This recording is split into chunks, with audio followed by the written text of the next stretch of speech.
इसकी प्रोडक्टिविटी कितनी होती है एक पेड़ की? देखिए वो तो आप एवरेज आप कितना इसमें खाद इसको खिला पाते हैं। जर्सी गाय से कम नहीं है, इसको आप सुबह शाम खाद दे रहे हैं, अभी तो आप उत्पादन देख ही पा रहे हैं। किसी भी रैंडम पौधे में देख लीजिए मैक्सिमम 20 से कम फल नहीं लटके मिलेंगे, किसी किसी में 50 भी मिलेगा। हार्वेस्टिंग लगभग एक दिन के बाद एक दिन हो रही है, उसके बाद भी तोड़ाई कंटिन्यू चालू है।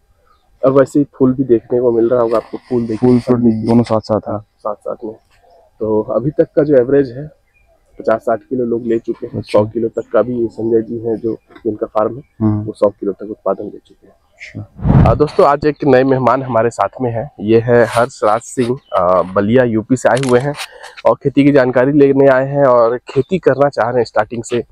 तो आज ये प्लॉट देखने के लिए हम लोग आए हैं। सुबह सुबह मैं उठ के आ गया हूँ। और सबसे पहले एक बार परिचय बता दीजिए फिर से अपना। मेरा नाम हर्षराज सिंह है और मैं बलिया डिस्ट्रिक्ट से यूपी से हूँ। हर्ष जी ये बताइए क्या जानकारी आपको चाहिए, स्टार्टिंग से आप पूछते जाइए, मैं कवर करता जाऊंगा। हो सकता है कि आपकी इस वीडियो से और लोगों को भी लाभ मिल जाए। बिल्कुल सर, मैं जानना चाहता हूँ कि बेसल डोज में क्या क्या डालते हैं। तो सबसे पहले देखिए, खेत आपको कभी ऐसा मिल सकता है जैसा यहाँ है, या फिर उबड़ खाबड़ और तिरछा मिल सकता है। सबसे पहले आप खेत को बराबर करेंगे। खेत को बराबर करने के बाद अगर नया खेत है, अगर आपने बहुत ज्यादा घास रहा होगा तो घास मरने के बाद वो खुद फर्टिलाइज बन जाता है। जैसे ये घास आप लोग देख रहे हैं ना, ये खुद खाद में बदलेगा। अगर ऐसा है तो कोई बात नहीं, ज्यादा खाद की जरूरत नहीं है। और अगर पड़ा हुआ खेत है, बंजर टाइप का है, तो कम से कम 2 ट्रैक्टर गोबर काउडंग होता है वो डाल दीजिएगा। अगर मुर्गी खाद मिलता है तो आधा ट्रॉली वो डाल दीजिएगा मिक्स करके। हाँ, मिक्स करके। मुर्गी खाद जो होता है वो ज्यादा ताकतवर होता है गोबर से, और उसको ज्यादा डालेंगे तो पौधे जलने की शिकायत भी आ सकती है। तो आप सबसे पहले गोबर का छिड़काव करेंगे पूरे खेत में। इसके बाद फिर हल चलाएंगे। हल जितना डेप्थ में जाएगा उतना ज्यादा आपको फसल में वो मिलेगा, ताकत मिलेगा। इसके बाद आप तैयार करते हैं ऐसे बेड। इसमें बेड कम दिखेगा, बैगन ज्यादा दिखेगा। तो ये बेड तैयार करेंगे। इसकी हाइट कम से कम 1 फीट होनी चाहिए बेड की। हाँ, ये आपको ट्रैक्टर में लगा है मिल जाता है। तो रोटावेटर चलाने के बाद में जब इसको चलाएंगे तो ये खुद ही ट्रैक्टर के ऐसे एक रहेगा, वो चलता जाएगा और ये मिट्टी दोनों तरफ बढ़ाता जाएगा। ठीक है, 1 फीट से हाइट ज्यादा रहेगी तो उसको स्टैंडर्ड माना जाता है। 1 फीट से कम नहीं होना चाहिए इसकी जो हाइट है। अभी आप इसको नापेंगे तो 1 फीट इसका हाइट मिलेगा आपको, यहाँ से यहाँ। Bed to bed 1 feet distance मिलेगा? नहीं, बेड की हाइट, ऊंचाई। इसके बाद आते हैं कि बेड से बेड की दूरी अलग अलग फसल के लिए अलग अलग हो सकता है। जैसे खीरा के लिए आप 3 फीट ले सकते हैं। बैगन के लिए मिनिमम 4, 4.5, 5 फीट लेना चाहिए। यहाँ 5 फीट की दूरी है, यहाँ से यहाँ बेड टू बेड। हाँ, बेड टू बेड 5 फीट की दूरी है। एग्जैक्ट मेजर कहाँ से करते हैं? यहाँ सेंटर? हाँ, नहीं, सेंटर से सेंटर। अच्छा, सेंटर से। हाँ, सेंटर से सेंटर 5 फीट की दूरी। वो जो ट्रैक्टर का जो नाप है, जो उसका पहिया जाएगा, तो वो 5 फीट की दूरी पे ही बनाएगा इसको। तो बेसल डोज में डालते क्या? हाँ, बेसल डोज में भी आते हैं हम लोग। इसके बाद में आपका बेड हो गया तैयार, ऊंचा हो गया। अब इसको थोड़ा सा फिर से बराबर करेंगे कि पत्थर गिट्टी ऐसे मिट्टी ना हो, ऐसा वाला इसको तोड़ेंगे। इसके बाद में इसमें हम लोग सबसे पहले SSP होता है, सिंगल सुपर फास्फेट बोलते हैं, आप लोग राखड़ बोलते होंगे कई जगह में। 1 बोरी वो, 1 बोरी DAP, 1 एकड़ के हिसाब से बता रहा हूँ। कई बार इसमें बहुत ज्यादा खाद डला हुआ है। जो संजय जी का वीडियो जिन्होंने देखा है उनको पता हुआ कि इसमें सब चीज 2 या 3 डले हैं। रीजन ये था कि इसमें ग्राफ्टेड हाइब्रिड बैगन लगाना था। ये हाई यील्ड प्रोडक्शन है। जैसे लौकी लगाते हैं तो उसमें भी खाद आप ज्यादा दे सकते हैं, लेकिन अगर आप पहली खेती कर रहे हैं खीरा, कोई ऐसा नरम फसल जिसको खाद से नुकसान होता है, तो उस पर आपको ज्यादा खाद नहीं देना है स्टार्टिंग में। तो 1 बोरी DAP, 1 बोरी SSP। इसके बाद में आता है आपका सागरिका का एक बाल्टी आता है 20 किलो या 15 किलो का, वो डालिएगा। माइक्रो होता है ना? हाँ, माइक्रो न्यूट्रिशन है वो। आप ह्यूमिक एसिड डाल सकते हैं और यूरिया थोड़ा। यूरिया 25 किलो आप पूरे 1 एकड़ के लिए ये मिक्स करके, हाँ, आप पूरे लाइन में छिड़काव करेंगे। बेड बनने के बाद? ये पहले बेड बनने के बाद। अच्छा, हाँ, ये बराबर हो गया। बेड के ऊपर थोड़ा सा उसमें डालेंगे। अब गोबर डालने की जरूरत नहीं है क्योंकि गोबर आप पूरे खेत में डाल चुके हैं। अब इसमें बिछेगा पाइप, ड्रिप का पाइप। ड्रिप का पाइप यहाँ से वहां तक आपका पूरा बिछेगा। और ध्यान रहे कि ड्रिप का जो पाइप बिछेगा उसके छेद पूरा क्लियर हो। अगर क्लियर नहीं होगा तो मल्चिंग बिछने के बाद आप उसमें कुछ नहीं कर सकते। फिर मान लीजिए 10 पौधे के बीच में कोई एक पौधा छूट गया तो उसको पानी नहीं मिलेगी। तो इसलिए पहले आप पूरा वो पानी चलाएं और चेक कर लें। 5 मिनट का काम रहेगा, वो आपको दूर से समझ में आ जाएगा। अब मल्चिंग पेपर बिछाने के बाद उसको ढका जाता है। कैसे ढका जाता है उसको ऐसे देख सकते हैं। कितने मैक्रोन का लगाना चाहिए? ये देखिए, अगर लंबा फसल है तो 25 मिनिमम लगाइए। लंबा फसल में लौकी करेला लगाना? हाँ, लौकी करेला है तो आप कम से कम 25 माइक्रोन का लगाइए। बेड बनाने के बाद मल्चिंग कौन सा सही रहेगा? मल्चिंग में देखिए बहुत सारे हजारों क्वालिटी है। हाँ। जो कंपनियां हैं जो अच्छी क्वालिटी का मल्चिंग बना रही हैं। इसमें दो चीज चेक करना है, एक तो इसमें से टॉर्च जला लीजिएगा मोबाइल का। हाँ। मैं ऐसे करके दिखाऊं आपको। मोबाइल का टॉर्च ऐसे जलाना है, एग्जाम्पल इसके नीचे में ऐसे अपने को दिखाना है। हाँ। तो ये 5% है, मतलब 95% रिफ्लेक्ट नहीं हो रहा है। अब इसका क्या फायदा है, देखिए ये लाइट जो है ये टॉर्च दिख नहीं रहा। इधर देखिए तो घास पूरे उठ नहीं पा रहे हैं, आ नहीं पा रहे हैं। तो ये फायदा इसका ये है कि जब आप ऐसा मल्चिंग लेते हैं तो इसकी सनलाइट जो है वो अंदर नहीं जाती बिल्कुल भी। ऊपर जो है वो सिल्वर कलर है, नीचे जो है वो ब्लैक कलर है। एक बार और देख लीजिए। ये तो सिर्फ गर्मियों के लिए बेटर होता है। गर्मी में देखिए, ठंडी में भी यही लगाइएगा। अच्छा। मत सोचिएगा कि ठंडी में मेरे को पौधा गर्म करना है। पौधा अपने मौसम के अनुसार ही ढल जाते हैं, उनको अलग से गर्मी देने की जरूरत नहीं पड़ती है। एकदम जो टेम्परेचर डाउन रहता है उस समय सल्फर का स्प्रे करते हैं और उससे वो गतिविधि हो जाती है। सिल्वर कलर ऊपर रहेगा तो ये रिफ्लेक्ट कर जाएगा और डार्क कलर अंदर रहेगा तो जिसका मॉइस्चर है वो बना रहेगा। तो जहाँ यहाँ एक ड्रिप का पानी यहाँ गिर रहा है, यहाँ गिर रहा है, यहाँ गिर रहा है, तो पानी दिन भर नरम रहेगा मिट्टी और ये बना रहेगा, मॉइस्चर मेंटेन रहेगा। दूसरा, मल्चिंग में आप कभी इसको ऐसे खींचेंगे तो ये अगर फट गया जैसे पेपर जैसा तो वो मत लीजिएगा। ये ऐसे खींचेंगे, ये खिंचाना चाहिए, फ्लेक्सिबल होना चाहिए ना। कोई होगा जो बिल्कुल पेपर की तरह फट जाएगा, वो मत लीजिएगा। मोटा आपको समझ में आएगा कि अरे 30 माइक्रोन ले लिया मैं, बहुत अच्छा होगा, ऐसा नहीं है। आप थोड़ा सा खींच के देखिएगा, वो खिंचाना चाहिए, फटना नहीं चाहिए। बिल्कुल, है ना। तो इससे ये मल्चिंग का पहचान हो जाता है कि मल्चिंग की क्वालिटी कैसी है। इसमें दोबारा फसल लेना है तो बैगन निकाल करके बीज इन दोनों के बीच में छेद करके ले सकते हैं। अच्छा, वहाँ नहीं जान लगा, वहाँ पे एक्चुअली इसका पूरा फर्टिलाइजर वो ले चुका है। अच्छा, और हमको ड्रिप ना यहाँ भी मिल जाएगा।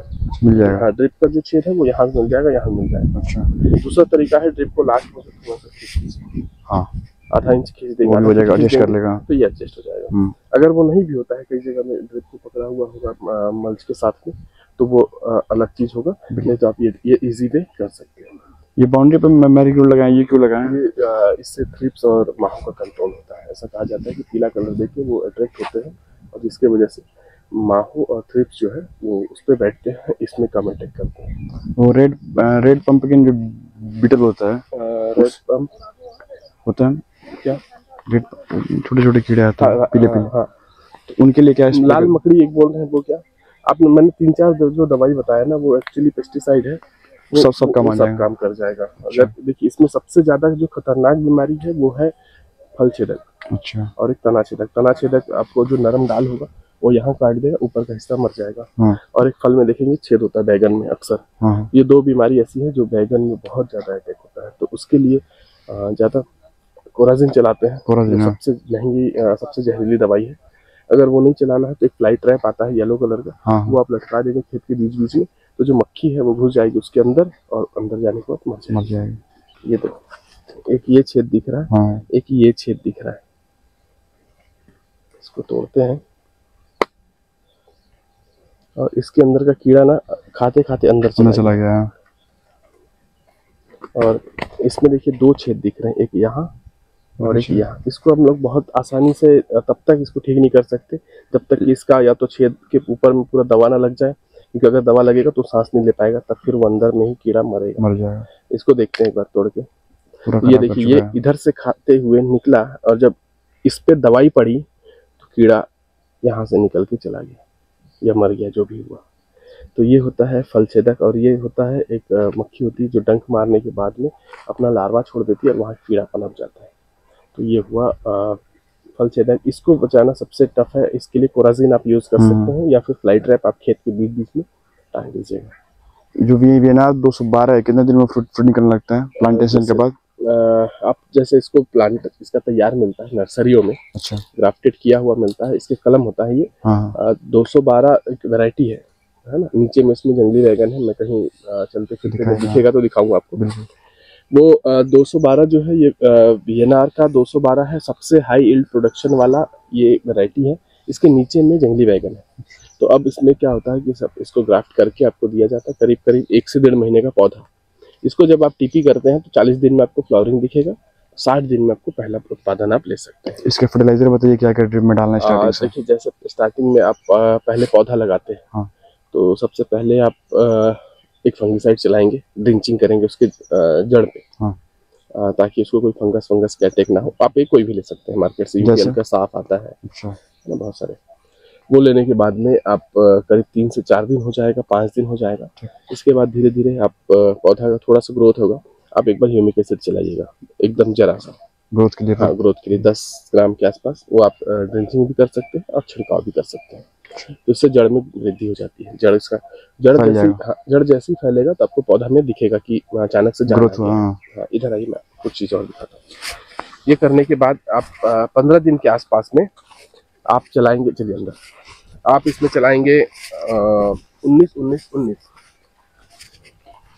ये फर्टिलाइजर। इसमें ना मैं घास मैनेजमेंट आपको बीच में दिखा दूं कि हम लोग मल्चिंग में ना बीच में ये मिट्टी लगाए हैं। हाँ। और जहाँ जहाँ मिट्टी लगाए हैं वहाँ आप देखेंगे कि घास आया है, छेद करके बाहर आ गया। हाँ। इसका रीजन क्या है कि इसके अंदर रोशनी पार नहीं हो रही है। हाँ। लेकिन घास को पता है कि ऊपर मिट्टी है, तो वो वहां से छेद करके वापस आ गया। आप देखेंगे कहीं मिट्टी है, लेकिन जहाँ मिट्टी है वहाँ घास है। इसके में आगे हम लोग डिस्कस करेंगे। अच्छा, अब आपने चला दिया 19-19-19, पौधे की ग्रोथ अब बढ़ने लगी। पौधा अब हो गया करीब ये कितने दिन बाद आप चले गए? 15 दिन में। 15 दिन में 7 दिन में चला सकते हैं, 15 दिन में वैसे चलाना चाहिए। अच्छा। बैगन है तो ये हर दवाई हर खाद को ये सह लेता है, हार्ड पौधा।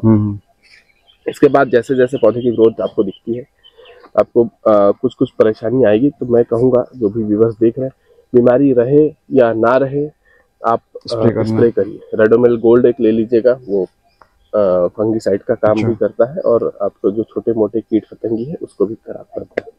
तो ये कंटिन्यू चलाते रहिए, 3 से 4 दिन में ये आपको नुकसान नहीं करेगा। तो ये खाद चलाने के बाद आपके में अब फ्लावरिंग स्टेज आ गया, तो NPK का 052-34 आप चलाइए। लेकिन मैं उस खाद को इसलिए अच्छा मानता हूँ कि सब जगह काम आता है, फल में भी, फूल में भी, फल के ग्रोथ में भी। और उसके बाद आपको दिखेगा कहीं पे फल का कलर चेंज, जैसे एक लाइनिंग दिख रही है, ये थोड़ा सा खुरदुरापन, इसको छुइए यहाँ तो आपको ये खुरदुरापन आ रहा है ना, ये तो शायद में भी धूप से हुआ होगा। अच्छा। तो ऐसे फल में अगर कोई चेंजिंग दिखे आपको, ये खुरदुरा है, अगर ऐसा कलर है तो समझिए ठीक हो जाएगा थोड़े दिन में, बड़ा होगा तो। लेकिन अगर ये खुरदुरा हो गया है तो ये ठीक नहीं होगा। इसके लिए आपको ह्यूमिक एसिड और कैल्शियम और बोरान का स्प्रे भी कर सकते हैं पौधे में, या फिर आप ड्रिप में भी चला सकते हैं। कितने क्वांटिटी में? 50 ml 15 लीटर ये आप चलाएंगे। और जैसे ही ये कलर दिखेगा आपको कि ठीक हो गया है, ये ठीक नहीं होगा, इसके बाद वाले में नहीं दिखेगा। हाँ। जैसे ऐसे फल आएंगे उसमें नहीं दिखेगा, यहाँ पे भी थोड़ा मोड़ा दिख रहा है। तो ये आ रहा है, मतलब अब बहुत ज्यादा जरूरत है इसको, दोनों दवाई की। ठीक है, ये चलाने के बाद ये ठीक हो जाएगा और फिर उसको आपको बंद कर देना है। और इसके बाद देखिए यहाँ पे कुछ पौधे में, पत्ते में कुछ सफेद स्पॉट दिख रहे हैं, ध्यान से देखिएगा। तो ये क्या है, एक व्हाइट फ्लाई होती है, सफेद रंग की मक्खी। तो वो इस पे अभी शायद उसका दवाई चला है तो वो आपको कम दिखेगा। वो उसका जो रस है उसको चूस देती है। अच्छा। उसको चूसने के बाद ये पत्ता धीरे धीरे पीला सा दिखने लगेगा, उसका पूरा रस चूस लिया गया है। तो इसके लिए क्या? हाँ, इसके लिए आपको दवाई चलाना पड़ेगा। लेमडा क्लोरोपिड, ट्रैक्टर, शूटर, बहुत सारे दवाई का नाम है जो कॉमन है। हमला, कोई भी एक का स्प्रे आप कर सकते हैं। इसकी प्रोडक्टिविटी कितनी होती है एक पेड़ की? देखिए वो तो आप एवरेज आप कितना इसमें खाद इसको खिला पाते हैं, जर्सी गाय से कम नहीं है। इसको आप सुबह शाम खाद दे रहे हैं, अभी तो आप उत्पादन देख ही पा रहे हैं। किसी भी रैंडम पौधे में देख लीजिए, 20 से कम फल नहीं लटके मिलेंगे, किसी में 50 भी मिलेगा। हार्वेस्टिंग लगभग एक दिन के बाद एक दिन हो रही है, उसके बाद भी तोड़ाई कंटिन्यू चालू है। और वैसे ही फूल भी देखने को मिल रहा होगा आपको, फूल दोनों साथ साथ में। तो अभी तक का जो एवरेज है 50-60 किलो लोग ले चुके हैं। 100 किलो तक का भी संजय जी हैं जो जिनका फार्म है, वो 100 किलो तक उत्पादन ले चुके हैं। अच्छा। तो आपको ड्रिप के बारे में जानना पूरी जानकारी लेनी। तो सबसे पहले आपका बोरिंग कहीं भी है, बोरवेल, उससे ये पानी आप लेके आ गए खेत में। यहाँ से आप आने के बाद इससे आप फ्रेश वाटर निकाल सकते हैं। ये वाल्व खोलेंगे तो फ्रेश वाटर किसी यूज में आ जाएगा। हाँ, पानी वानी पीना है, ड्रम भरना है। अब इसके बाद यहाँ से होते हुए ये वाल आप चालू करते हैं तो ये खेत की तरफ चला जाएगा। यहाँ से सीधे पूरी जिस खेत में ले जाना है वहाँ ले जाएंगे। आगे और वाल लगे हैं, यहाँ स्टॉप करेंगे तो दूसरी तरफ पानी दौड़ जाएगा। यहाँ तक आप समझ गए? बिल्कुल। ये फिल्टर लगा है, अगर कोई बालू रेत कचरा बोरिंग से निकल रहा है तो इसमें फंस जाएगा। आप मीटर का यूज क्या होता है? मीटर का यूज ये है, मान लीजिए उधर सारे वाल बंद है तो ये मीटर एकदम हाई में चला जाएगा। तो उसको बहुत ज्यादा प्रेशर हो जाएगा। प्रेशर हम लोग को ड्रिप में भी कितना देना है वो भी डिपेंड करता है कि आपका पाइप अगर 75 mm का लगा है तो 1.5 किलो का प्रेशर इसमें देना है। यहाँ ये देखिए ग्रीन, आप 2.5 तक जा सकते हैं। अच्छा। ये जो है इसमें देखिए ये ब्लू कलर है, तो ये ब्लू कलर है 4 kg पाइप इसका मानक होता है। अच्छा। 4 kg प्रेशर, ठीक है। बिल्कुल। तो अगर अच्छी क्वालिटी का है तो 4 × 6 मतलब 24 kg तक का प्रेशर ये सह सकता है।